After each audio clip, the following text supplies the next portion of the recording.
Hello అండి, అందరికీ నమస్తే.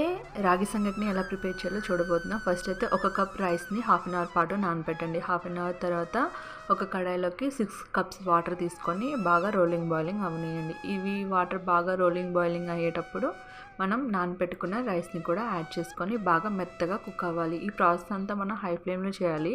రైస్ ఒక్కసారి బాగా కుక్ అయిపోయిన తర్వాత వచ్చే పొంగును మొత్తం తీసేసి మంటని లో ఫ్లేమ్లోకి టర్న్ చేసుకొని సాల్ట్ని యాడ్ చేసుకోవాలి. ఒకసారి రైస్ అంతటిని బాగా నలుపుకొని ఒక కప్ రైస్కి 2 కప్స్ రాగి సంగటిని యాడ్ చేసుకోవాలి. రాగి సంగటి వేసి వెంటనే మిక్స్ చేయకుండా మూత పెట్టేసి ఒక 5 మినిట్స్ పాటు కుక్ చేసామంటే కింద రైస్ హీట్కి అండ్ ఆవిరికి రాగి సంగటి కొంచెం బాగా కుక్ అవుతుంది. అలాగే ఇలా చేయడం ద్వారా రాగి సంగటి అనేది ఉండలుగా లేకుండా రెడీ అవుతుంది. దీని అంతటిని మనం లో ఫ్లేమ్లో బాగా మిక్స్ చేయాలి. మధ్యలో ఒకసారి నెయ్యిని వేసి మిక్స్ చేయండి.